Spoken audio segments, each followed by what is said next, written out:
Saúdo, amada igreja, com a paz do Senhor. Amém. Desde já agradeço a rica oportunidade de estar aqui junto com os irmãos, cooperando e adorando o nosso Senhor e Salvador. Estou conhecendo mais essa parte aqui do rebanho do nosso Senhor Jesus Cristo. Nunca havia vindo aqui na congregação de São Jorge, mas graças a Deus, que hoje estamos juntos aqui para falar acerca da palavra de Deus. Então, juntamente comigo está a minha esposa, Ana Carla, minha mais nova filha aí, a Raquel, meu filho de 13 anos já, completou dia 3 agora, o Elias. Dia 2, meu Deus, tem que ser a mãe para falar essas coisas, meu pai só fala errado. A irmã Neuma está acompanhando aqui também, e o nosso irmão Davi está em algum lugar, ali está, Davi e a Joyce acompanhando. Então, graças a Deus, por esse momento que estamos aqui na presença de Deus. E fiquei muito maravilhado quando recebi o convite da parte do nosso professor Davi Lins e também nosso pastor Antônio me esclareceu acerca do trabalho. O trabalho que está sendo realizado, que pelo que eu compreendi, estão tratando acerca do cânon, bíblico, na sua extensão, desde o Antigo Testamento, não é? Isso. Então, trataram acerca do Antigo Testamento, já falaram acerca de Evangelhos, já falaram acerca de Atos dos Apóstolos. Isso para mim é extraordinário, porque assim a igreja pode compreender a magnitude daquilo que ela tem em mãos. Pegue sua Bíblia, segure sua Bíblia. O texto já foi lido, eu quero que você segure a sua Bíblia. Quero que você preste atenção, você perceba a grandiosidade do conteúdo que você tem em suas mãos. A fé vem pelo ouvir, e ouvir a palavra de Deus. Então a nossa fé ela é incendiada, a nossa fé é renovada em contato com os mananciais de água viva que são a palavra de Deus. Cristo disse: vós já estáis limpos pela palavra que vos tenho falado. A palavra do nosso Senhor Jesus Cristo são como águas purificadoras que nos limpam, nos lavam, nos renovam e nos fazem entrar corretamente na presença de Deus, compreender a grandeza de Deus, compreender a grandeza da salvação, o preço da graça maravilhosa que nos alcançou, por meio da qual nós estamos aqui hoje para o adorar. Então você tem em mãos um livro que tem um autor, o Espírito Santo de Deus. Toda a Bíblia é teopneustos, é divinamente inspirada, soprada por Deus, e ela tem mais de 40 escritores, eu gosto de colocar assim, porque o Espírito Santo de Deus foi que usou todos esses homens ao longo da história, quer eles estando em palácios, quer estando conduzindo bois, quer sendo profetas, ou desempenhando outras funções como juiz, como guerreiro, ok? Novo Testamento também, nosso Senhor Jesus Cristo, quando escolheu os apóstolos e os enviou para pregar o Evangelho a toda criatura, os discípulos dos apóstolos que também estiveram ao lado deles, para realizar essa grande obra. Você tem mais de 1500 anos de história nas suas mãos, e você tem a palavra que vem da boca de Deus falando diretamente com você, porque é o único livro que quando você abre, a presença do autor maravilhoso está ao seu lado para te instruir, para te orientar com relação ao entendimento.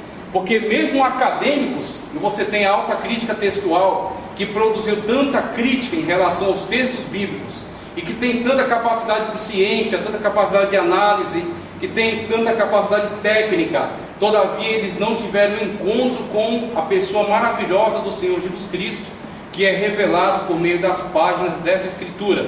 O Senhor Jesus Cristo alertou os saduceus: vós examinais a escritura. Algumas pessoas até numa leitura um tanto displicente, vamos colocar assim, infelizmente todos podem cair nesse erro, e não devem cair, devem se precaver. Alguns colocam como se fosse uma interrogação, examineis as escrituras, mas na verdade Cristo estava acusando, estava no acusativo: vós examinais a escritura. Ou seja, vocês leem, vocês estudam, só que vocês não estão chegando à compreensão correta. Examinar a escritura, e é ela que fala acerca de mim. Então aquele que lê a escritura sagrada da forma correta, submetido à inspiração, à iluminação do Espírito Santo de Deus, ele chega ao entendimento correto acerca da pessoa bendita do Senhor Jesus Cristo. Que é isso que nós estamos fazendo. Por isso que nós estamos investigando o texto sagrado. Por isso que nós estamos trazendo aqui esse conteúdo, nós estamos reforçando aqui o seu conhecimento, para que você tenha a medida correta do valor deste livro, da importância desse conteúdo, do poder que está dentro dessas páginas. Porque quando você toma posse desse poder que está nas Escrituras, você não precisa de nada que estão acrescentando por aí.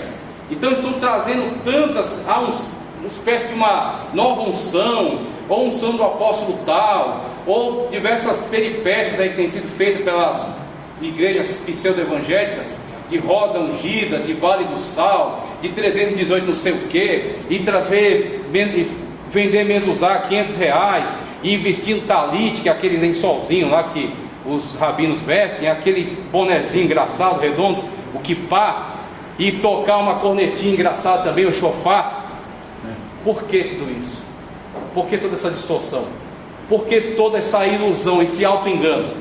Por falta de obediência àquilo que está nas Sagradas Escrituras. A Bíblia Sagrada já tem nos dito, nós temos aquilo que é suficiente para nós, que é a pessoa bendita do Senhor Jesus Cristo, que já nos foi revelado. Então, quando você conhece a Bíblia, quando você tem esse entendimento, esse esclarecimento, você não pode ser enganado. Você não pode ser confundido por esses ventos de doutrina que têm surgido. Você não pode ser ludibriado por esses movimentos que vêm e têm arrebanhado multidões e têm afastado elas da genuína revelação da palavra de Deus. Então é por isso que nós estamos examinando. Eu até trouxe aqui alguns conteúdos que, pela misericórdia de Deus, a gente está produzindo. Nós estivemos, pouco antes da pandemia, estivemos ali no Boa Vista. O pastor Paulo Cruz pediu para desenvolver um trabalho em cima da declaração de fé das Assembleias de Deus. O nosso professor daqui, o Davi Lins, ele fez a abertura. O professor Neomar, do João 23, também ministrou uma aula. E pela misericórdia de Deus eu ministrei uma aula em soteriologia e cristologia dentro da declaração de fé das Assembleias de Deus. E está aqui o conteúdo, e eu peço para quem quiser, tiver interesse, dê uma olhada aqui no final da aula. Também produzi um conteúdo falando acerca da Reforma Protestante, está aqui. Está fundamentada nos trabalhos que nós tivemos aqui no setor, os professores que vieram, Redantes Dias Lopes, os professores daqui da sede que também estiveram ministrando, o Caramuru Afonso Francisco, acredito que também se envolveu no trabalho, se eu não me engano. E eu tenho aqui esse conteúdo que foi baseado tanto no conteúdo que foi trazido, quanto o seminário que teve no Rio de Janeiro, o seminário de EBD, que foi também em cima da reforma, e um comentário sobre Mateus capítulo 4, versículos 1 ao 11, onde o Senhor Jesus Cristo nos ensina a vencer o deserto e nos ensina a vencer o maligno. Então, o caminho de vitória sobre o deserto. É esse livro baseado em Mateus 4, 1 ao 11. Então, quem quiser, depois pode dar uma olhada aqui no conteúdo. Mas vamos para a aula, para a gente ganhar tempo e conseguir entregar todo o conteúdo. Deixa eu passar aqui. Isso, ótimo. Eu quero trazer aqui esses mapas para a gente poder apenas se situar, a gente entender acerca do que nós estamos falando. Então estamos falando de Novo Testamento.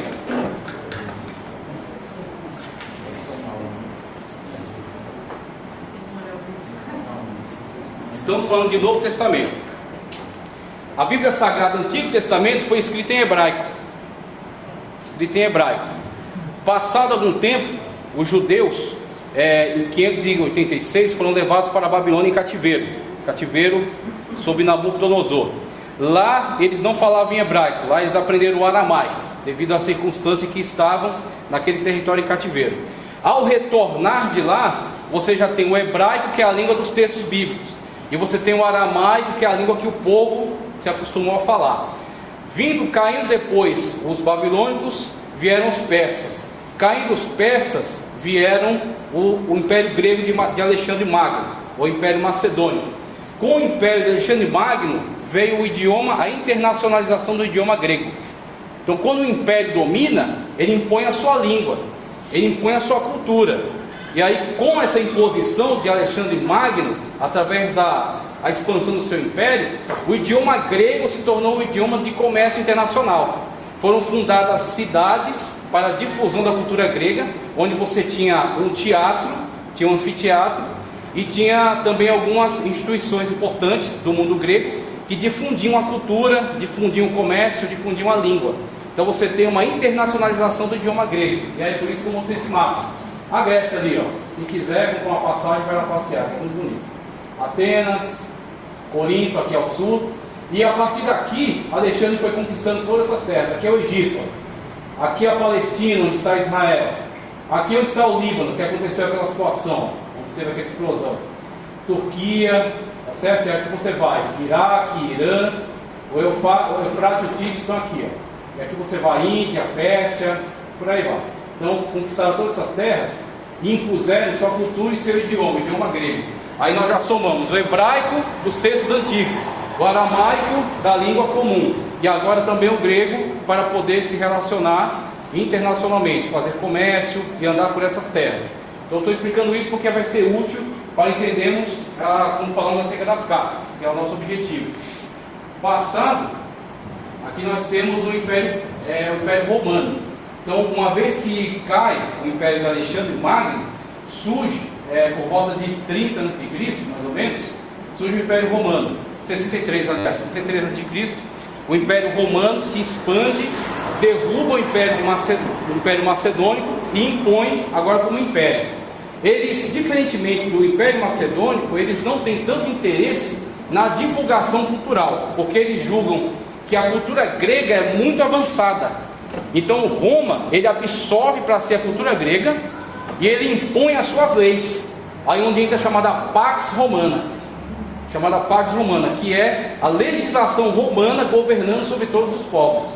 E aí você tem agora a imposição da lei romana. Isso é tão importante para entender, para você ver, por exemplo, uma situação que acontece no Novo Testamento, quando o nosso Senhor Jesus Cristo é pego no Getsemane, é levado para a casa de Anás e Caifás. Ele é interrogado durante toda a noite. Ele é agredido quando acusam ele de haver blasfemado.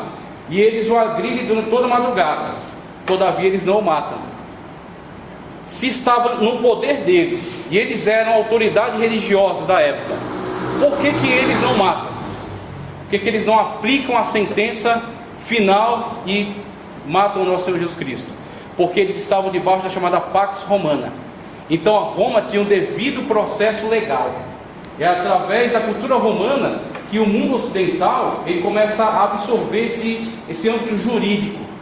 Então Roma é que dá às civilizações essa cultura jurídica que havia sido desenvolvida neles desde a antiguidade deles, através da lei das 12 tábuas. Então você tem em Roma um cônsul chamado Pôncio Pilatos. E Pôncio Pilatos impõe a Pax Romana, a lei romana, acima das leis locais. Então mesmo que os fariseus, os saduceus, os sacerdotes, eles tivessem muita vontade de matar o nosso Senhor Jesus Cristo, todavia não puderam.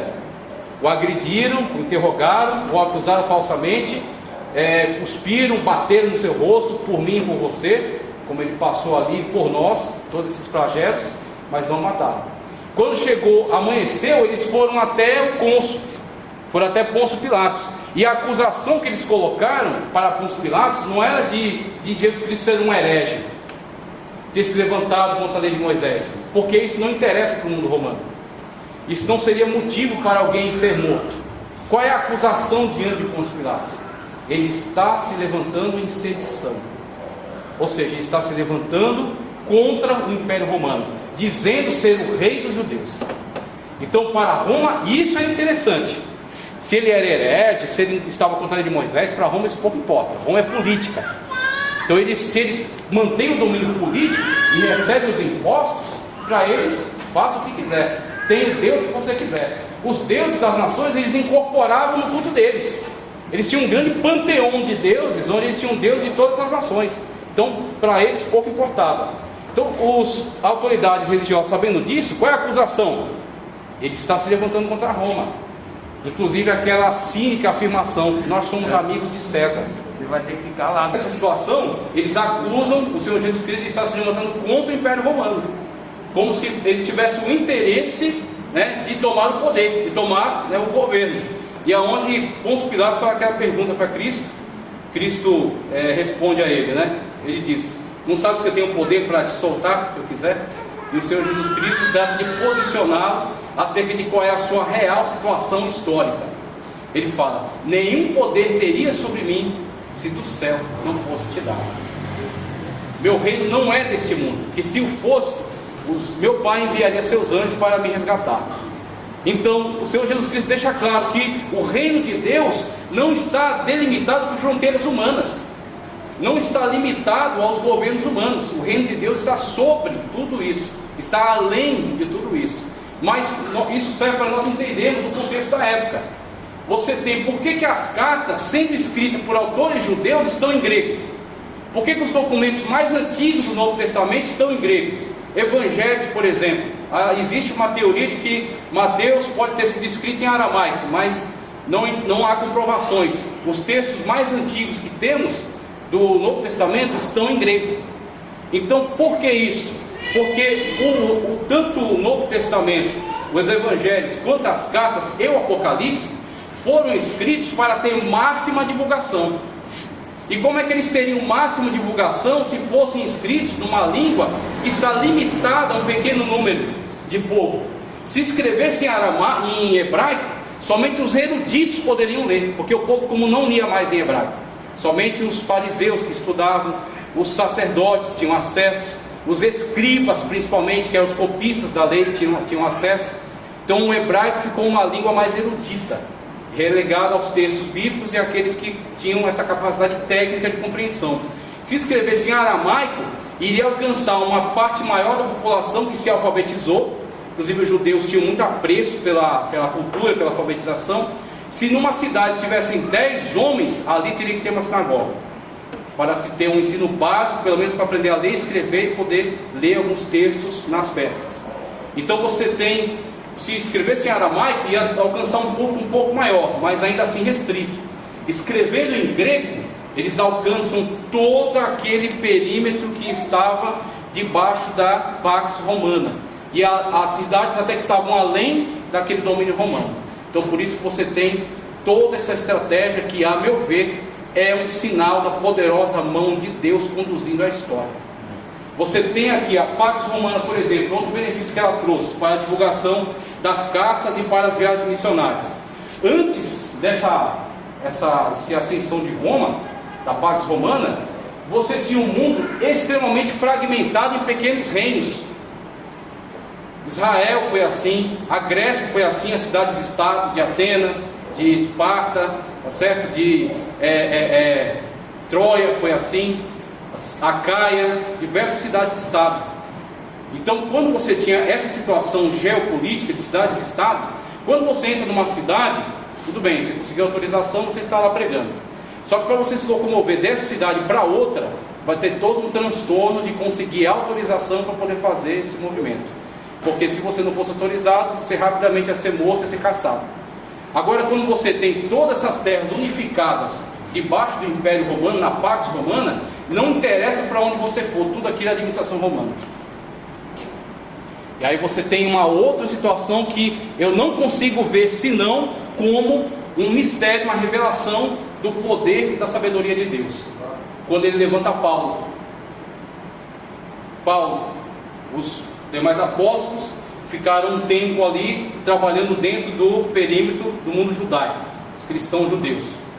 E o Senhor Jesus Cristo conclama Paulo, se encontra com ele no caminho de Damasco, se revela poderosamente para ele e separa ele para um grande apostolado. O apóstolo Paulo diz: o meu evangelho eu recebi do Senhor, diretamente do Senhor.